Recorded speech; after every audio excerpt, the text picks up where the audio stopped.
하나님의 말씀 사도행전 말씀입니다. 사도행전 19장 11절로 20절까지의 말씀입니다. 신약성경 220면에 나와 있는 사도행전 19장 11절로 20절까지의 말씀 한 절씩 교독하겠습니다. 제가 먼저 읽습니다. 하나님이 바울의 손으로 놀라운 능력을 행하게 하시니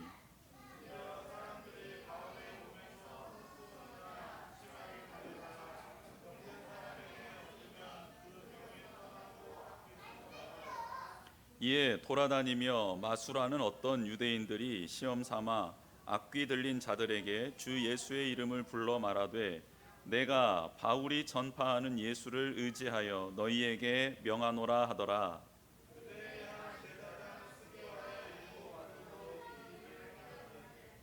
악귀가 대답하여 이르되 내가 예수도 알고 바울도 알거니와 너희는 누구냐 하며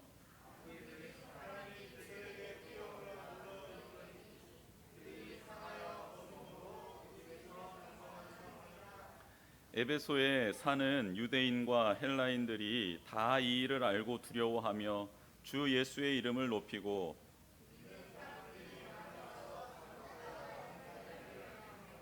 또 마술을 행하던 많은 사람이 그 책을 모아 가지고 와서 모든 사람 앞에서 불사르니 그 책 값을 계산한즉 은 5만이나 되더라.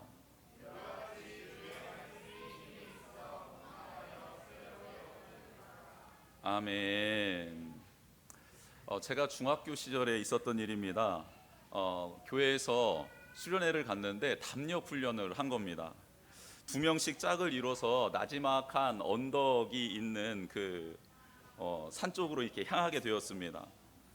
교회에서 했던 담력 훈련이만큼 그 어떤 목적이 있었을 텐데 제가 지금 생각해 보면 신앙생활 하는 데 있어서 귀신을 무서워하지 않는 아이로 자라기를 원하셨던 것 같아요.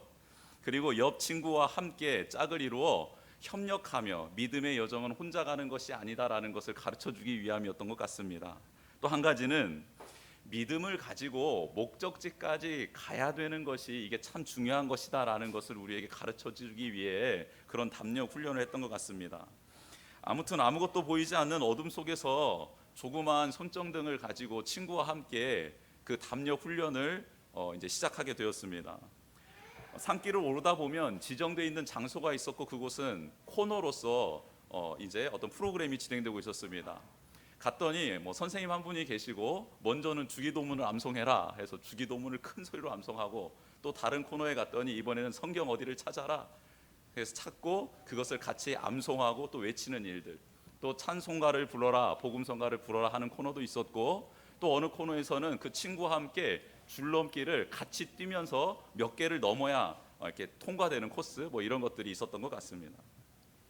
그리고 코스 중간중간에 선생님들이 이제 숨어 계신 거예요. 이 코스에서 저 코스 사이에. 그래서 나무 뒤에 숨어 있다가 깜짝 놀래키면서 나오시는 분도 있었고 어떤 여자 선생님은 하얀 소복을 입고 바위 뒤에 숨어 있다가 나오시는데 정말 환상적이죠.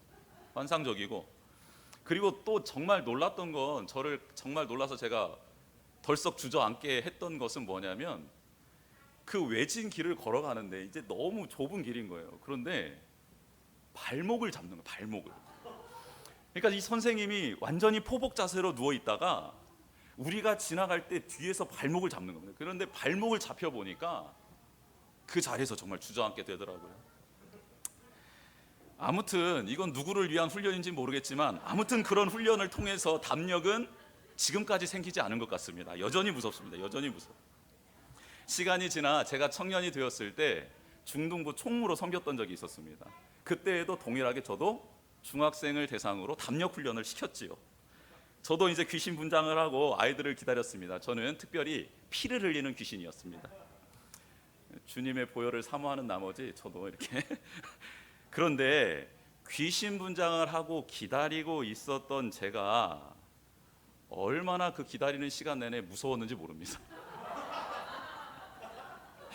과거 선생님들이 정말 수고 많았구나라는 생각을 그때 깨닫게 되었습니다. 얼마나 무섭고 혼자 그 외진데에서 기다리는데 얼마나 무섭던지 정말 그때를 잊을 수가 없습니다. 그래서 그 아이들이 그 불빛을 비추기 위해서 손전등을 가지고 오잖아요. 그 손전등 불빛만 보이면 얼마나 반갑고 기쁜지 제가 너무너무 행복했습니다. 칠흑 같은 어둠 속에서 학생들이 자기 발 앞을 비추기 위해서 켰던 그 손전등이 저에게도 희망이었고 그들에게도 소망이었겠죠. 아무튼 제가 그 어둠 속의 두려움 가운데 기다리면서 불렀던 찬양이 한 곡 있었습니다. 이 뭐 이렇게 귀신과는 잘 맞지 않는 찬양이었는데 하도 어렸을 때부터 많이 불렀던 찬양이라 그 찬양이 생각이 나서 그 찬양을 계속 불렀던 것 같아요. 죄에서 자유를 얻게 하면 보혈의 능력, 주의 보혈, 시험을 이기고 승리하니 참 놀라운 능력이로다. 그럼 후렴구를 계속 반복했는데 후렴이 이렇습니다.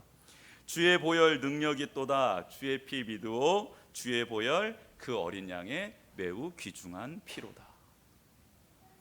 이 후렴구를 계속해서 반복하면서 그 두렵고 떨렸던 귀신 분장을 하며 있었던 그 시간을 보냈던 것 같습니다. 찬양을 하는데 왠지 힘이 나고 또 예수님께서 저를 이렇게 보호해 주시는 것 같기도 하고 하는 여러 감정들이 그때 들었던 것 같습니다. 이 찬양은 어머니와 함께 부흥회 가서 참 많이 불렀던 찬양이었고 빠른 박자의 신나는 찬양이어서 익숙하기도 했고 그리고 입안에 맴도는 찬양이기도 했기 때문에 불렀던 것 같습니다. 이렇게 찬양을 부르는 동안 내 안에 계신 예수님이 저를 지켜주시고 그 빛이 저를 비추어 주는 그것을 느꼈던 것 같습니다. 지금도 그때 일을 생각하면 이 찬양 참 귀한 찬양이었구나. 지금도 어렵고 힘들 때마다 부르면 능력이 되고 힘이 되는 찬양인 것 같습니다. 그리고 이제 그 길을 끝나서 내려오는데 얼마나 모기들이 저를 물었던지 온 몸이 그냥 모기가 물린 자국으로 가득했었어요. 내려오다가 이제 저만침 우리 이제 수련회 장소에서 나오는 그 불빛이 있지 않았겠습니까? 환한 불빛이. 근데 그 불빛을 보는데 너무너무 반갑고 즐겁더라고요. 여러분, 어둠은 빛을 이길 수 없습니다. 없어요. 그러나 빛이 없으면 우리는 어둠 가운데 두려움에 떨 수밖에 없는 나약한 존재이기도 합니다. 예수님이 요한복음 8장 12절에 이런 말씀을 주셨습니다. 예수께서 또 말씀하여 이르시되 나는 세상의 빛이니 나를 따르는 자는 어둠에 다니지 아니하고 생명의 빛을 얻으리라. 아멘. 예수님은 세상의 빛, 우리의 빛으로 오셨습니다. 어두운 세상을 구원하시며 죄악으로 멸망할 우리를 구원해 주시기 위하여 십자가에서 생명을 내어 주셨습니다. 빛 대신 예수님을 영접하고 따르면 그런 자는 이제 어두움에 거하지 않게 됩니다. 생명의 빛을 얻어 어려움, 두려움, 죄악을 물리치고 죄악된 삶을 청산할 수 있는 은혜가 우리 가운데 임합니다. 뿐만 아니라 흑암 속에서 두려워 떨고 있는 사탄의 종로를 타고 있는 그런 영혼들에게 다가가 그들을 구원의 길로 인도할 수도 있습니다. 날이 어두울수록 죄악이 만연하고 종말의 징조가 뚜렷해질수록 세상의 빛이신 예수님은 더 환하게 드러나게 될 줄 믿습니다. 그런 하나님의 말씀, 오늘의 본문을 통해 우리에게 주는 교훈 몇 가지를 살펴보려고 합니다. 첫째, 빛 대신 예수님은 성령님과 함께 오십니다. 우리 한번 같이 따라해 보도록 하겠습니다.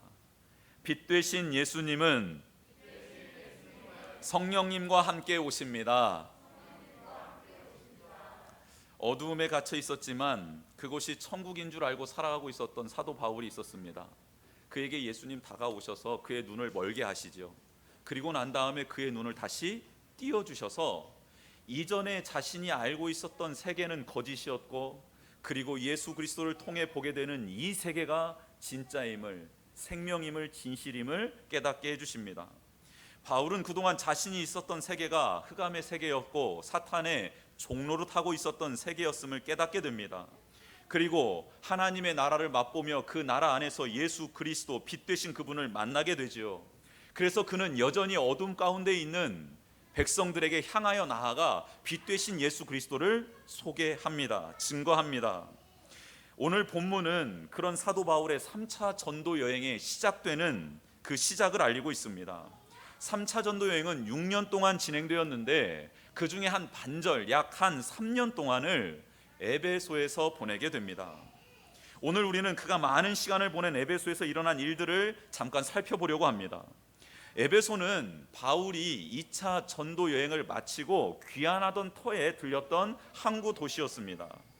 그곳의 사람들은 바울이 자신들에게 좀 더 많은 말씀을 가르쳐 주기를 원했지만 사도 바울은 여정이 있었기 때문에, 일정이 있었기 때문에 잠시 머무르고 돌아갔습니다. 바울은 자신과 함께 왔던 고린도에서부터 같이 출발했던 아굴라와 브리스길라를 함께 예루살렘으로 데려가지 않고 에베소에 머물러 있게 하며 그들에게 평신도로서 복음 전하는 사명을 감당하라고 당부하고 떠나게 되지요. 그리고 그가 떠난 자리에 아볼로라는 정말 출중한 인물이 에베소에 도착하게 되고 브리스길라와 아길라와 함께 사역을 감당하게 되는 일이 에베소에 있었습니다. 그리고 아볼로는 에베소에서 오래 사역하지 않고 조금 있다가 고린도 교회로 떠나서 고린도의 교회를 든든히 세운 사람으로 이제 그 사명을 감당하게 됩니다. 이렇게 에베소에서 있었던 일련의 전도 사역들이 끝나갈 쯤 이런 과정들이 지나고 난 다음 에베소로 갔던 사람이 바로 사도 바울입니다. 아시아의 고원 지역을 거쳐서 복음을 전했던 도시들을 두르고 이제 에베소에 도착했던 바울은 그곳에서 예수님의 제자들을 만나지요. 제자들을 만난 바울은 그들에게 이렇게 첫 질문을 합니다. 너희가 믿을 때에 성령을 받았느냐라고 묻습니다. 그러자 그들은 아니라 우리는 성령이 계심도 듣지 못하였다, 성령을 알지 못한다라고 대답을 하지요. 그러자 바울이 한 번 더 묻습니다. 그러면 너희들은 도대체 무슨 세례를 받았느냐라고 묻습니다. 그때 에베소에 있었던 제자들은 이렇게 대답합니다. 요한의 세례만 받았습니다. 그것만 압니다라고 말을 합니다. 에베소에서 바울은 그 예수님을 따른다 하는 제자들을 만났는데 무언가 부족하다라는 것을 발견하게 된 거예요. 뭐냐면 예수님을 알기는 아는데 예수님을 믿음으로 나타나는 증거들이 그들의 삶 속에 없었던 겁니다. 아볼로가 와서 예수에 관한 것을 자세히 가르쳐 준 적이 있었지요. 그러나 아볼로 또한 요한의 세례만 알았기 때문에 그는 예수 그리스도가 베풀어 주신 성령의 세례에 대해서는 나눠 줄 수 없었던 겁니다. 아굴라와 브리스길라가 그런 아볼로를 불러 하나님의 도를 정확하게 풀어 주었습니다. 그런데 그 깨달음을 가지고 아볼로는 에베소에 머물지 않고 고린도로 떠나버린 거예요. 그러니 에베소에 제자로 세워진 사람들은 모두 요한의 세례까지만 알고 요한이 기다리고 전했던 예수에 대해서는 알고는 있었지만 승천하시면서 예수님이 하셨던 말씀, 또 예수님께서 보내주신 그 거룩한 성령님에 대해서는 전혀 알 길이 없었던 겁니다. 예배드린 해석이 타당한 이유, 그 이유, 바울이 제자들에게 질문할 때 너희가 믿을 때 성령을 받았느냐라는 질문이 우리에게 주는 교훈이 있습니다. 뭐냐면 어떤 신학자가 이렇게 말합니다. 요한의 세례만 안다라는 이 뜻은 무엇이냐면 믿음의 대상이 예수 그리스도가 아니고 그들이 믿었던 것이 바로 요한의 가르침과 요한의 삶이었다라는 것을 뜻한다라는 해석을 한 신학자가 있습니다. 요한이 말한 예수님에 대해서 지식적으로는 알고 있지만 그 예수님을 믿음의 대상으로는 영접하지 못하고 단지 메시아를 증거했던 요한의 가르침을 소중히 여기고 그의 삶을 따르고 있었던 사람들이 바로 요한의 세례만 알고 있었던 사람들이라고 해석을 합니다. 근데 이 해석이 조금 타당한 것은 바로 사도 바울이 너희들 예수님을 믿을 때 성령을 받았느냐라고 질문했다라는 그 질문 속에 그 뜻이 담겨져 있기 때문입니다. 즉 우리는 예수님을 믿을 때 누구를 통해 예수님을 믿게 되는 거죠? 성령님을 통해서 예수님을 믿게 되잖아요. 그런데 너희들이 예수님을 믿을 때 성령의 세례를 받았느냐라는 질문은 무엇이냐면 너희들 정말 예수님을 영접한 게 맞느냐라는 질문이거든요. 그런데 그 당시 에베소에 있었던 사람들은 성령님에 대해서 알지 못했습니다. 즉 예수님을 믿었던 게 아니라 예수님을 알고 있었던 자들이 바로 에베소에 있었던 제자들이었다라는 겁니다. 그래서 사도 바울은 예수님께 기도를 드리고 예수님께 그들에게도 성령을 동일하게 내려달라라는 의미로 예수 그리스도의 이름으로 다시 세례를 베풉니다. 이때 그들은 성령 체험을 하게 되고 성령 안에서 예언도 하고 방언도 하게 됩니다. 바울은 그들의 잘못된 신앙을 고쳐주었지요. 예수님을 영접하고 성령님이 그들의 삶 속에 역사하실 수 있도록 간구했고 그때 성령님이 임하셨던 겁니다. 예수님을 알고 있었지만 성령의 역사와 능력을 모르고 있었던 그들은 성령님의 임재로 인하여 이제 비로소 거듭난 그리스도인이 될 수 있었습니다. 사랑하는 성도 여러분, 성경에 등장하는 인물들이 참 많이 있습니다. 그들은 모두 하나님, 예수님, 성령님에 대해서 갈망했던 자들, 사모했던 자들이죠. 그래서 우리는 성경을 통해 믿음의 사람들을 만날 때 꼭 기억해야 될 일이 있습니다. 그것은 그들의 삶과 믿음을 보며 우리 또한 하나님을 더 사모해야 하고 예수님을 영접해야 하고 성령님의 인도함을 받아야 된다라는 사실입니다. 성경에서 믿음의 사람들을 소개하고 그들의 생애를 자세히 설명하는 이유는 바로 그것 때문입니다. 성령님이 임하시지 않았으면서도 우리는 성경을 볼 수 있습니다. 믿음 생활을 할 수도 있고요, 봉사와 헌신을 할 수도 있습니다. 그런데 사도 바울은 그런 자들을 그리스도인이라고 부르지 않습니다. 에베소에 있었던 제자들을 보고 그렇게 느꼈듯이 하나님은 우리를 그렇게 보고 있을 수도 있습니다. 그러면 우리에게 무엇이 필요한 겁니까? 성령님의 충만한 만남이 있어야 된다는 거예요. 우리 가운데 필요한 것은 그거라는 겁니다. 성령님은 하나님의 선물이에요. 그래서 우리에게 보내주시기로 작정하신 게 바로 성령님 아닙니까?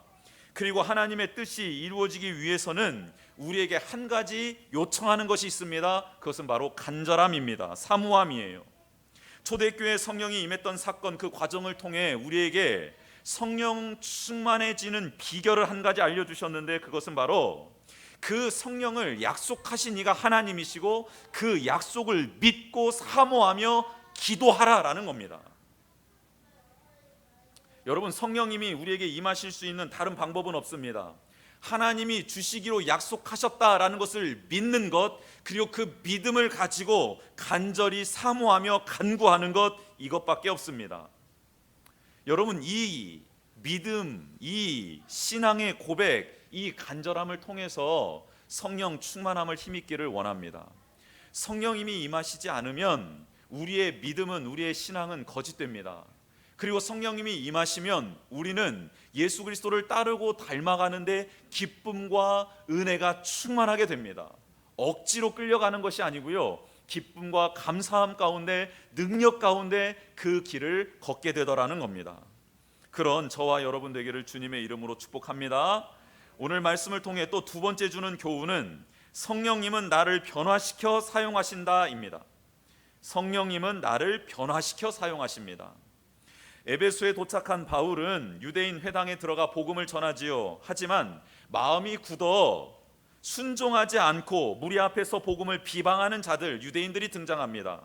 바울은 최초로, 그의 사역의 최초로 회당이 아닌 당시 철학당과 같은 곳을 빌려 복음을 전하지요. 그곳이 바로 두란노 서원입니다. 두란노는 당시 유명했던 철학자라고 합니다. 그리고 서원은 그 철학자가 자신의 제자들을 가르치기 위하여 빌린 장소, 그 공간을 서원이라고 말했습니다.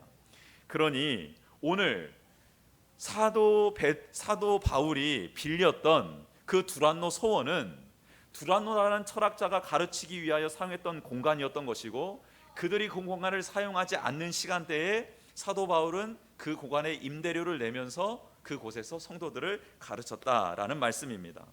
그곳에서 2년을 가르치자 아시아에 사는 유대인과 헬라인들이 다 주의 말씀을 듣게 되는 놀라운 일이 발생됩니다. 바울은 그동안 고집했던 선교 전략을 바꾸었습니다. 그래도 하나님은 바울과 함께 하시지요. 에베소에는 세계 7대 불가사의라 불리는 아데미 신전이 있습니다. 수많은 미신이 있고 우상 숭배가 만연한 곳이지요. 물질, 만능주의, 이기주의가 가득한 곳이 에베소였습니다. 그곳에서 사도 바울은 말씀을 가르치고 있습니다.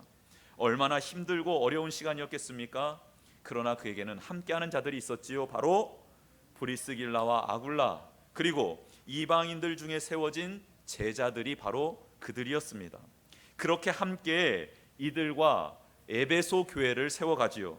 두란노 소원은 따로 세운 제자들이 훈련받고 변화되는 장소였고, 믿지 않는 자들이 예수님을 영접하고 난 다음에 훈련받는 장소이기도 했습니다. 이렇게 하나님을 믿는 자들에게 있어서 하나님의 말씀을 배우고 거듭나는 일은 참으로 소중한 일이었습니다. 훗날 에베소는 훌륭한 장로들이 세워져 예수님이 주인 되신 교회를 세워가는 믿음의 교회로 거듭나지요.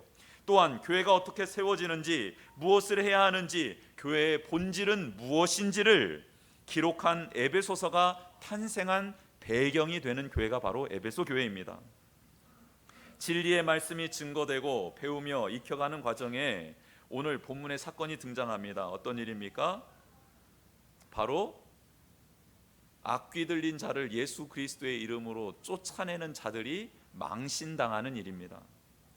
여러분, 한 가지 꼭 기억해야 될 사건, 또 진리가 있습니다. 그것은 무엇이냐면 기독교의 중심은 기적이 아니라는 겁니다. 예수님의 복음으로 구원에 이르러 영생을 누리는 것이 바로 기독교의 핵심이지, 기적이 기독교의 핵심이 아닙니다. 복음을 증거하는 과정 속에서 기적과 이적이 일어나는 것, 그것은 참 좋은 일입니다. 그러나 그것이 기독교의 핵심이 아니라는 겁니다. 예수님의 옷깃만 만져도 나음을 입었던 치유 사건 기억하시지요? 베드로는 걸어갈 때 자신의 그림자만 닿아도 병자들이 치유되는 놀라운 능력을 체험하게 됩니다. 이와 비슷하게 오늘 바울도 그의 손수건과 앞치마를 얹기만 해도 병이 떠나가는 일들을 경험하게 됩니다. 이 일은 금세 소문이 났고, 그 능력과 실체를 알아본 마술사들은 바울을 따라다니기 시작합니다. 그리고 따라합니다. 마술사들이 악귀 들린 자에게 시험 삼아 주 예수 그리스도의 이름을 불러 이렇게 말하지요. 내가 바울이 전파하는 예수 그리스도의 이름을 의지하여 너희에게 명령한다 라고 말입니다. 우리는 그 결과를 잘 알고 있습니다. 이렇게 한다고 해서 성령의 능력이 나타나지 않는다는 것 잘 알고 있습니다. 왜냐하면 예수님을 온전히 알고 그분의 영광과 나라를 위할 때 기적이 일어나기 때문입니다. 마술사는 이런 사실들을 모르고 있었지요. 그래서 마술사들이 바울을 따라하는 것 어느 정도 이해할 수 있고 웃어 넘길 수 있습니다. 그런데 제사장 스게와의 7 아들이 마술사가 하는 짓을 그대로 따라하기 시작합니다.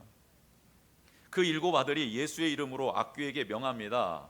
악귀 들린 사람 앞에 서서 이렇게 명하죠. 예수 그리스도의 이름으로 명하노니 악귀야 떠나가라 라고 사도 바울 흉내내며 외칩니다. 그러자 악귀가 이렇게 대답합니다. 내가 예수도 알고 바울도 알거니와 너희는 누구냐? 여러분, 얼마나 면 팔리는 일입니까? 제사장의 아들들이 말입니다. 그리고 더 기상천외한 일이 발생되죠. 악귀 들린 그 사람을 악귀가 조정하여서 그 7 아들 위로 뛰어 올라가게 합니다. 올라가서 그들을 막 발로 밟고 누릅니다. 그래서 그들은 쓰러지죠. 7 아들은 옷이 벗겨진 채 상한 몸으로 그 집으로 도망가 버립니다.